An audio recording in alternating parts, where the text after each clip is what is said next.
कर्म करे किस्मत बने, जीवन का यह मर्म, प्राणी तेरे हाथ में, तेरा अपना कर्म, तेरा अपना।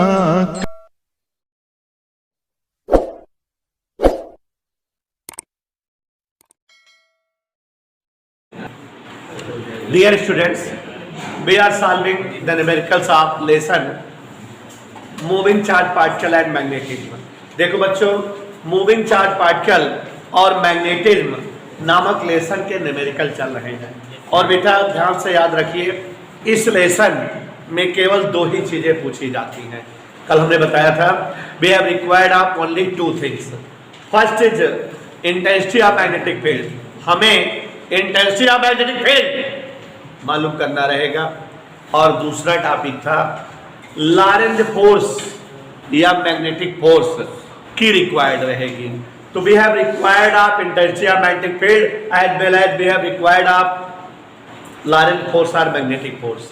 और आपको बेटा बताए थे कि मैग्नेटिक फील्ड जब पूछा जाएगा तो अलग अलग कंडीशंस के लिए पूछा जाएगा और जिसके लिए फार्मूले डिफर हैं। याद है आपको? सबसे पहले आपको बताए थे intensity of magnetic field for any small current carrying segment. क्या है बेटा उसके लिए? Mu naught upon 4 pi I delta L sine theta by R square. उसके बाद बेटा कोई इनफाइनाइट साइज का करंट कैरिंग कंडक्टर था, उसके लिए मैग्नेटिक फील्ड का फार्मूला भी हमने कल आपको मैग्नेटिक फील्ड और मैग्नेटिक फोर्स दोनों के फार्मूले लिखवाए थे। और बच्चों आप लोग जो लोग क्लास लेने ना आया करो, का गैप वगैरह हो जाया करे, तो आप जो है वीडियो जो बनी रहती है रोज की उसको देख लिया करिए, तो रिपीट हो जाएगा, दोहरा उठेगा। कल हमने एक पूरी वीडियो फार्मूले की डाली थी जिसमें पूरा फार्मूला एक्सप्लेनेशन था।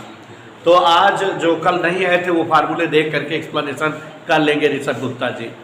तो बच्चों हम लोग जो है सारे फार्मूलों का डिस्क्रिप्शन कल हमने कराया था, न्यूमेरिकल स्टार्ट किए थे लगवाना, और शायद 4-5 न्यूमेरिकल हो गया था। कितने हुए थे? 4।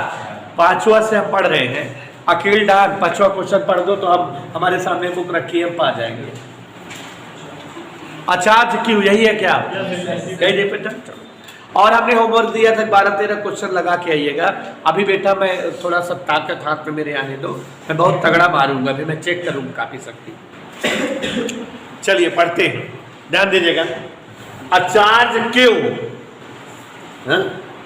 is distributed uniformly over a ring of radius r.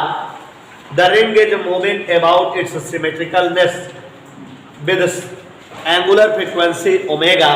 Find the magnetic field at the center of the ring. यही बताना है बेटा, ध्यान समझो जरा। कोई एक सर्कुलर रिंग है, उसका चार्ज डिस्ट्रीब्यूट हुआ, तो चार्ज सर्कुलर रिंग से फ्लो होने लगा कि नहीं? तो इसका मतलब ये सर्कुलर रिंग किसका काम करने लगी बेटा? ये करंट कैरिंग सर्कुलर कॉइल बन गई। और करंट कैरिंग सर्कुलर कॉइल के कारण सेंटर पर कितना मैग्नेटिक फील्ड बनता है ये हम लोग जानते हैं। समझ में आ रही बात? तो ध्यान से देखना। A charge Q is distributed uniformly over a ring of radius R. R radius के रिंग पर चार्ज क्यू फैला हुआ है। और बेटा और ध्यान से समझिएगा, the ring is moving about its symmetricalness, अपने सिमेट्रिकलनेस एक्सिस के थ्रू मूव कर रही है, रोटेट हो रही है, विद एंगुलर फ्रीक्वेंसी ओमेगा, उसकी एंगुलर फ्रीक्वेंसी ओमेगा दिया हुआ है। Find the magnetic field at the centre of the ring. Look here, question number 5 है ना बेटा,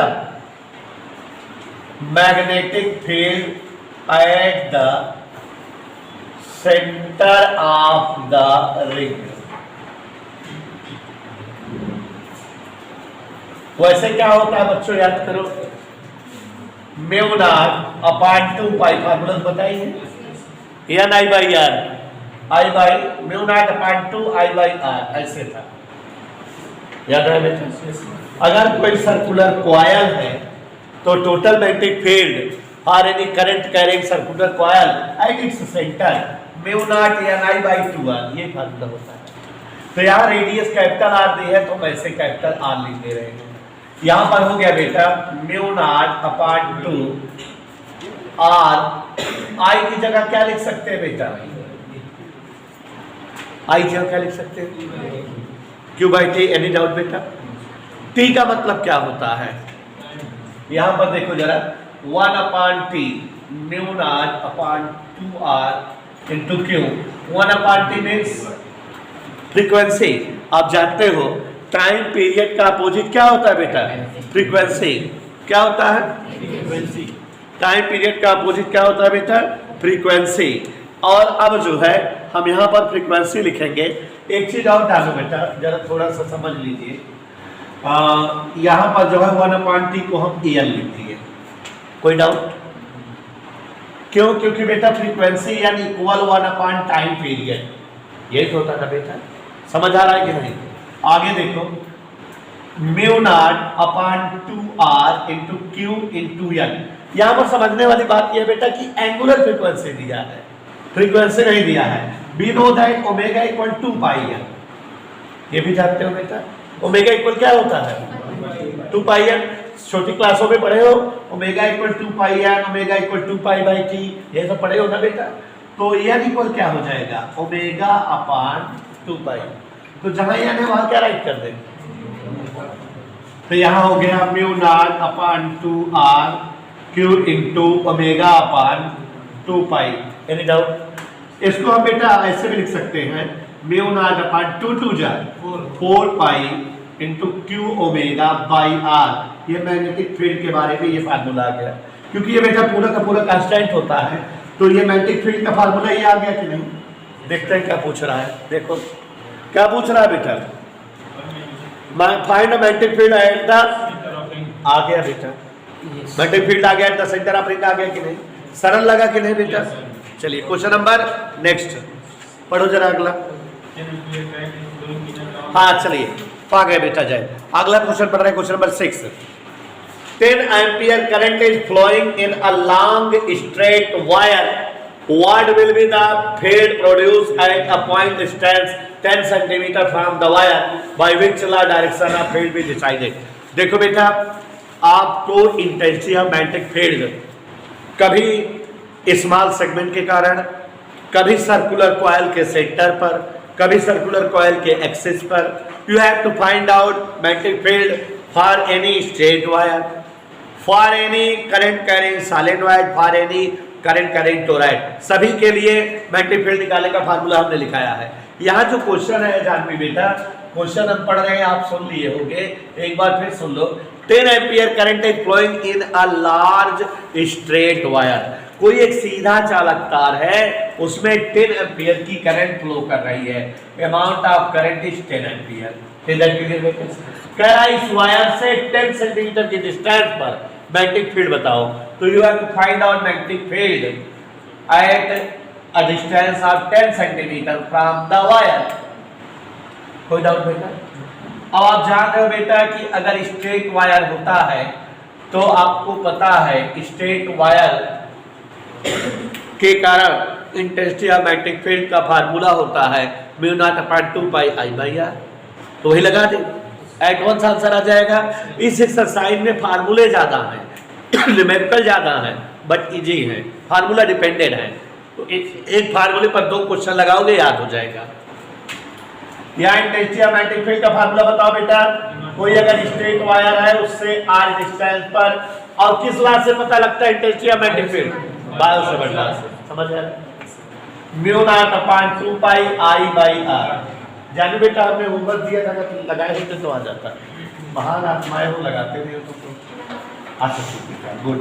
म्यू नॉट अपॉन 2 पाई की वैल्यू बोलो, 2 × 10⁻⁷। आई की वैल्यू बेटा, आर की वैल्यू प्रज्ञान सिंह 10 से 10 कैंसिल हो गया, 7 से 2 माइनस हो गया, न्यूटन पर एम्पियर मीटर। एनिबॉडी समझ में आ गया सबको बेटा, कोई दिक्कत किसी को नहीं होनी चाहिए। अगला question,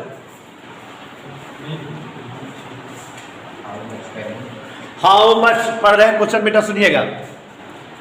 how much current should be passed in a large wire so that at 2 centimeter distance from wire a magnetic field of 10 power minus 6 Weber per meter square is produced.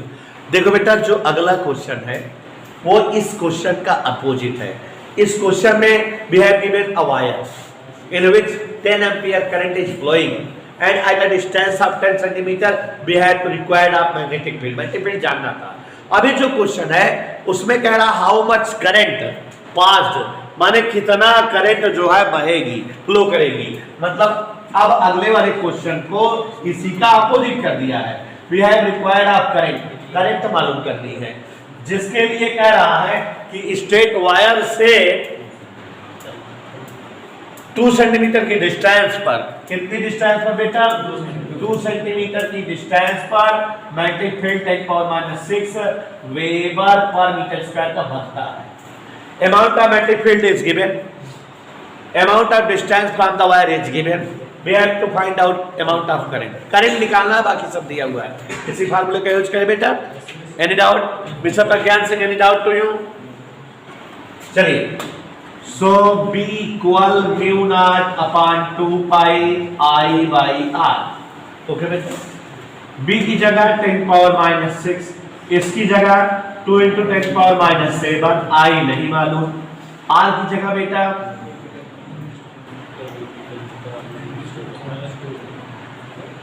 यहां देखो 10 की पावर माइनस 6 इक्वल 2 इंटू, दौर से देख रहे हैं सब लोग, 10 पावर 1 है या माइनस 2 है, कितना हो गया ये, माइनस 1. ऊपर जाएगा कि कितना हो जाएगा, ठीक, ये और ये कैंसिल हो गया. I equal 1/2 means 0.5 ampere is the answer. समझ आया बेटा? आगे बढ़ो.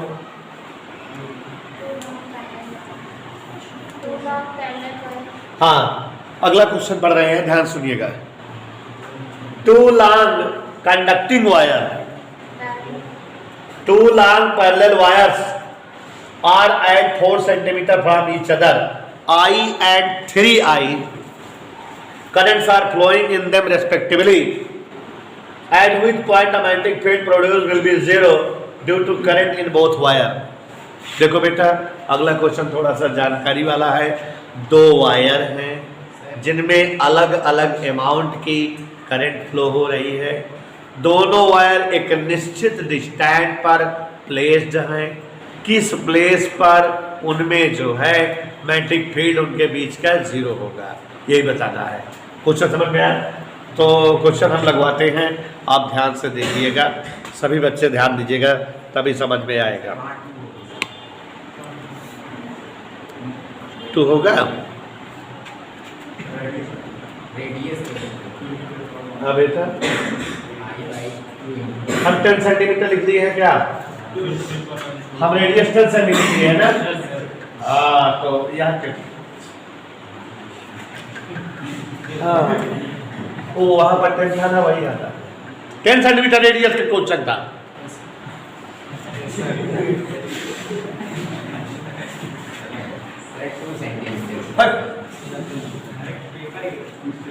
अरे भाई क्वेश्चन कह रहा था कि there is a wire, how much current flows through this wire from which 10 power minus 6 weber per metre square amount of magnetic field produce at a distance of 10 centimetre from the wire. Wire से 10 centimetre distance पर बताना था, तो are की distance 10 centimetre लिखे हैं. आगे देखो, अरे 10 2 क्या दिक्कत है यार, 2 करके लगा लेते. हम मिटाए नहीं. From the question there are 2 wires parallel to each other placed at a distance of 4 centimeter. ये देखो बड़ा मजेदार क्वेश्चन है. There are 2 wires, 2 वायर हैं, पैरेलल हैं, 4 सेंटीमीटर डिस्टेंस पर रखे हैं. I and 3I currents are flowing. एक में करंट कितनी है I और दूसरे में 3. क्वेश्चन समझ में आया बेटा प्रज्ञान? Here are 2 wires. I and 3I current is flowing through them और both are at a 4 centimeter distance from each other. दोनों एक दूसरे से कितने डिस्टेंस पर है बेटा? 4 सेंटीमीटर. अभी कह रहा है at which point the magnetic field produced will be 0 due to current in both sides. देखो बेटा इन दोनों के बीच में कहीं कोई एक ऐसा पॉइंट होगा जहां पर इंटेंसिटी मैग्नेटिक फील्ड 0 हो, ऐसा आपको बताना है. आपको सबसे पहले तो ये बता देंगे बेटा, when current flows through any wire, जब करंट वायर में फ्लो करती है तो उस वायर के परपेंडिकुलर डायरेक्शन में हमारा जो है मैग्नेटिक फील्ड बनता है, ठीक है। तो अब यहाँ करंट फ्लो हो रही है, इसके परपेंडिकुलर डायरेक्शन में जो है मैग्नेटिक फील्ड बनेगा, और इसमें भी करंट फ्लो हो रही है, इसके भी परपेंडिकुलर डायरेक्शन में करंट फ्लो होगा। तो आपके हिसाब से दोनों फील्ड एक ही डायरेक्शन में है, तो टोटल जो है अमाउंट ऑफ मैग्नेटिक फील्ड, जब दो वेक्टर एक ही दिशा में होते हैं तो जुड़ जाते हैं, तो जीरो कभी नहीं होगा ना। लेकिन यहाँ पर एक टेक्निकलिटी है, अगर जैसे इन दोनों वायर के बीच में कहीं एक पॉइंट O और ये पॉइंट पहले वाले वायर से x डिस्टेंस पर हो, जान समझ रहे, ये जो पॉइंट O कहां पर है बेटा, दोनों वायर के बीच। Let us suppose that there is a point O in between the wires, उन दोनों वायर के बीच में एक पॉइंट O है, और पहले वाले वायर से कितने डिस्टेंस पर है। अब देखो बेटा जानवी, इस वायर के दाहिने साइड राइट साइड पॉइंट पड़ता है कि नहीं, तो इस पॉइंट की ओर मैग्नेटिक फील्ड परपेंडिकुलर डायरेक्शन में अप साइड होगी, लेकिन इस वायर के लेफ्ट साइड में पॉइंट पड़ रहा है, पॉइंट जो है इस वायर के लेफ्ट साइड पे है कि नहीं, तो इसके थ्रू जो मैग्नेटिक फील्ड प्रोड्यूस होगा इस वाले मैग्नेटिक फील्ड के अपोजिट होगा कि नहीं, अपोजिट होगा ना बेटा।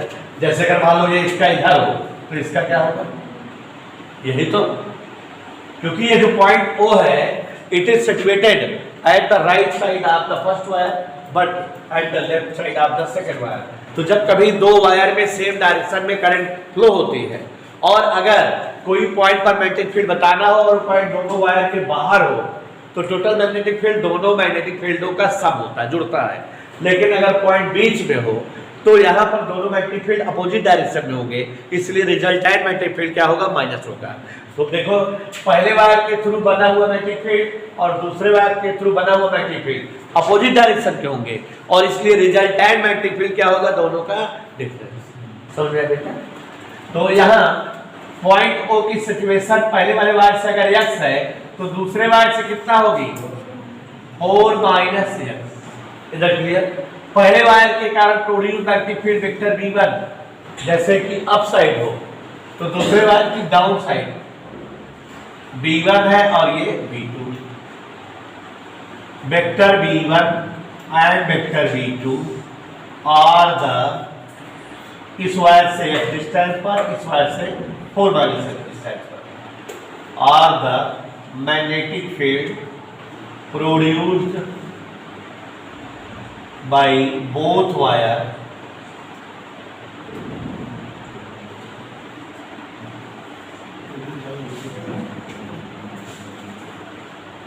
Eight O। दोनों अपोजिट डायरेक्शन में नहीं बेटा। Here are two wires. I current is flowing in first wire, 3 and I current is flowing in second wire. Both our wires are parallel to each other and at a distance 4 centimeter with each other.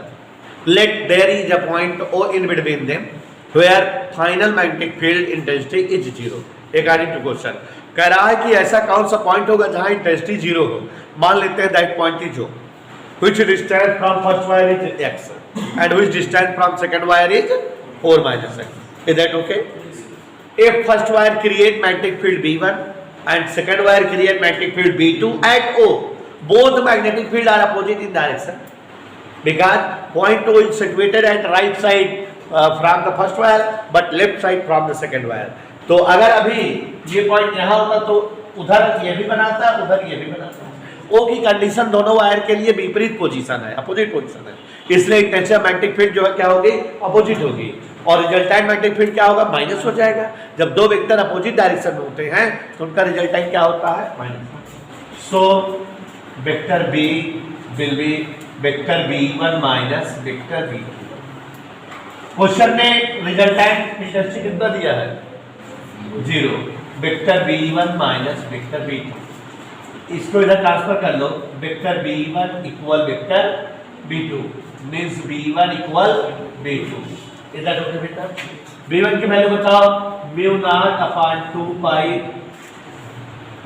I upon यहां तक की distance. Any doubt? वहां देखो mu not, यहां भी intensity of magnetic field का formula यही होगा, लेकिन करंट कितना है, डिस्टेंस कितना है, आंसर सेंटीमीटर लिख देंगे क्योंकि चेंज नहीं कर रहे हैं। क्या कैंसिल होगा बेटा, I से I एक क्लास मल्टीप्लाई कर दो, 3x square equal 4 minus x का होल स्क्वायर। Anybody problem? समझ आ रहा है बेटा? अब क्या करेंगे, root 3x equal 4 minus x। क्या डिस्टर्बेंस है बोलो? इधर ट्रांसफर कर, रूट 3 माने 1.73x plus x equal 4, x equal 4 by 2.73। मालूम हुआ कैसे हुआ? रूट 3 वैल्यू रख दिया बेटा 1.73, 4 से 2.73 को डिवाइड कर दो तो कितने टाइम्स जाएगा, जो वही आंसर आ जाएगा बेटा। Okay,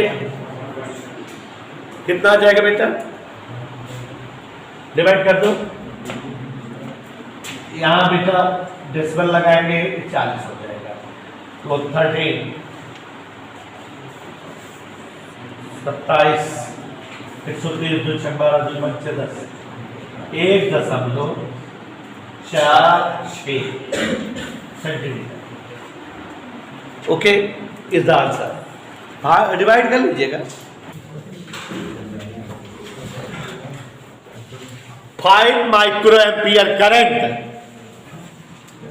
is produced due to an electron beam.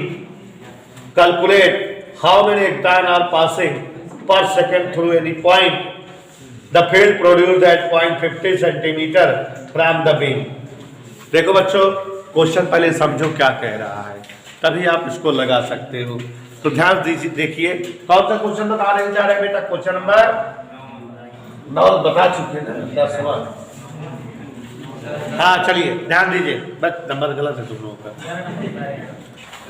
5 micro ampere, तो मैं कहूँगा वो current is produced due to an electron. देखो, एक इलेक्ट्रॉन के कारण 5 माइक्रो एम्पियर की करंट बनती है।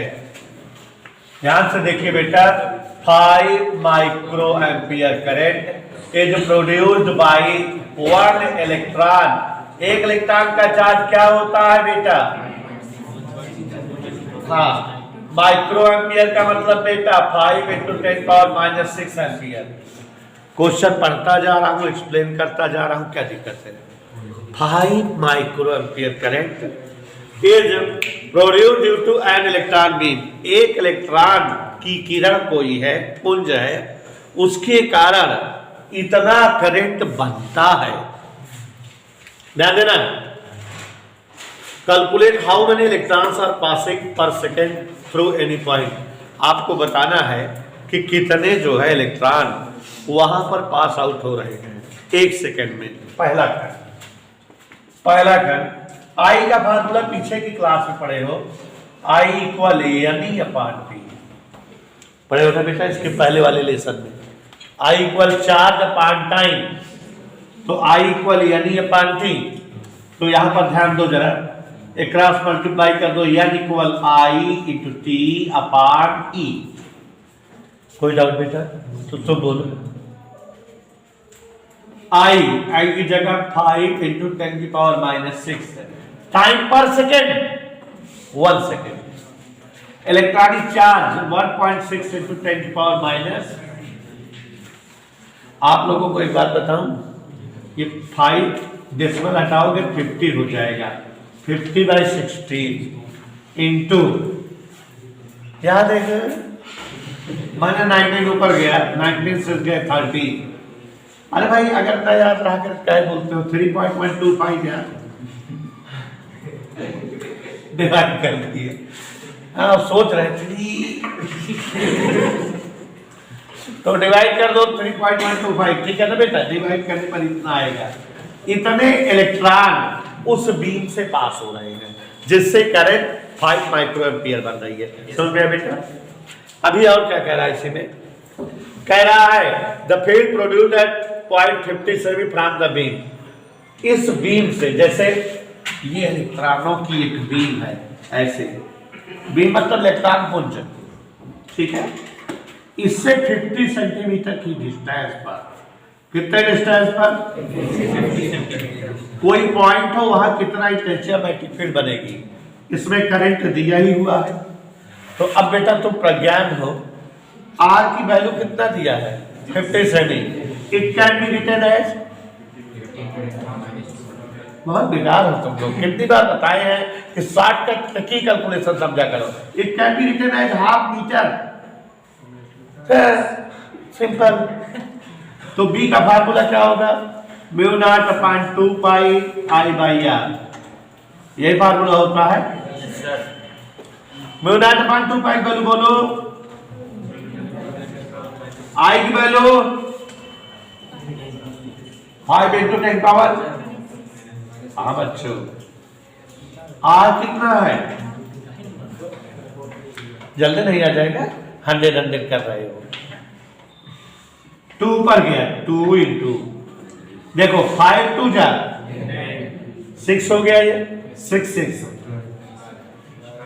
क्या टेस्ला लिख दे, चाहे टेस्ला लिख दो, चाहे न्यूटन पर एम्पीयर मीटर लिखो बेटा, चाहे वेबर पर मीटर स्क्वायर लिखो, सभी यूनिट ऑफ मैग्नेटिक फील्ड होती हैं। आंसर आ गया है। अब कामिल आगे देखो, 2 long parallel wires are situated at 16 centimeter from each other. Current in both wires is 4 ampere. Calculate the magnetic field B at midpoint between the two wires when current in both sides is same direction and when current is in opposite direction. देखो बेटा, question जो है मैं एक बार फिर से पढ़ रहा हूँ और क्वेश्चन को आपको समझना है। क्वेश्चन बने में 2 wires are situated at 16 centimeter parallel to each other. इसका मतलब जानते बेटा, there are 2 वायर हैं ऐसे ऐसे, ठीक है बेटा, एंड 16 सेंटीमीटर की क्या है बेटा, डिस्टेंस है इन वायर के बीच की, समझ आया बेटा। और क्वेश्चन कह रहा है same current 4 ampere, 4 ampere current इसमें, 4 एम्पियर करंट इसमें बह रही है। इन दोनों वायर के बीचों बीच में कहीं कोई पॉइंट है जहां पर आपको टोटल मैग्नेटिक फील्ड बतानी है। इस वायर के कारण मैग्नेटिक फील्ड प्रोड्यूस होगा V1 और इस वायर के कारण प्रोड्यूस होगा V2, समझ है बेटा। तो इनके मिडिल पॉइंट O पर, क्वेश्चन समझ में आया नहीं, एक बार फिर पढ़ दे, सुन लो। 2 long parallel wires are situated at 16 centimeter with each other. 2 long wire हैं 16 सेंटीमीटर पर सिचुएटेड है। यहां तक समझ में आया बेटा। आगे कह रहा है कि current in both wire is 4 ampere, दोनों वायर्स में 4 एम्पियर की करंट है। आगे सुनो मेरे मिश्रा, द फील्ड प्रोड्यूस्ड, क्या कह रहा है, B at a mid point, इन दोनों के मिड पॉइंट पर कितना फील्ड प्रोड्यूस होगा बताइए, जबकि करंट दोनों वायर में सेम डायरेक्शन में फ्लो हो और जबकि करंट दोनों वायर में अपोजिट डायरेक्शन में। तो अब आप समझो जरा कि अगर दोनों वायर के मिड में कोई पॉइंट बी ओ हो, वहां पर इंटेंसिटी मैग्नेटिक फील्ड पहले वायर का और दूसरे वायर का निकाले, तो आप जान रहे हो कि दोनों वायर्स के कारण intensity magnetic field same amount में होगी बट अपोजिट डायरेक्शन में। अगर करंट सेम डायरेक्शन फ्लो हो रही है, इधर करंट ऊपर की ओर, इधर करंट ऊपर की ओर, तो ये O की ओर मैग्नेटिक फील्ड बनेगा और इधर O की ओर बनेगा, माने दोनों मैग्नेटिक फील्ड अपोजिट होंगे और फाइनल इंटेंसिटी क्या हो जाएगी, माइनस होगी, माने 0 हो जाएगी।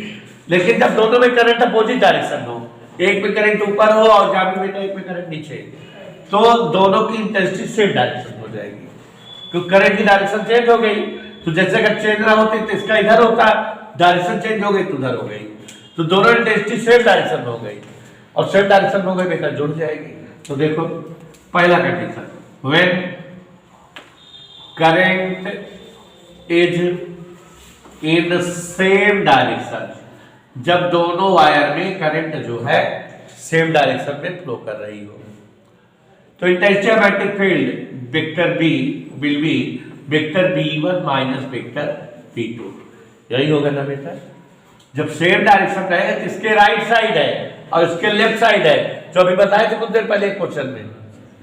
B1 B इक्वल B1 का मतलब mu naught upon 2 pi I upon R square, यहां से तक डिस्टेंस क्या होगी बताओ? 8 सेमी का स्क्वायर, कोई डाउट बेटा? माइनस म्यू नॉट अपान 2 पाई 4 इंटू 8 सेमी का स्क्वायर, दोनों कैंसिल हो गए तो इंटेंसिटी ऑफ मैग्नेटिक फील्ड क्या हो गया बेटा? समझ आ गया कि नहीं? कोई डाउट बेटा? अब जब अपोजिट डायरेक्शन में है, current is in opposite direction, तब जुड़ जाएगा। When current is in opposite direction, current कैसे डायरेक्शन में है बेटा? Vector B will be B1 plus B2, कोई डाउट? तो B बराबर क्या होगा जहां भी बेटा? म्यू नॉट अपान 2 पाई कॉमन है दोनों में, I भी कॉमन है, R भी कॉमन है, लिख दे एक बार। म्यू नॉट अपान 2 पाई, पहले वाले में I कितना है 4 और नीचे R कितना है 8 इंटू 10 पावर माइनस 2 स्क्वायर नहीं, mu naught upon 2 pi I by R, ठीक है बेटा? यहां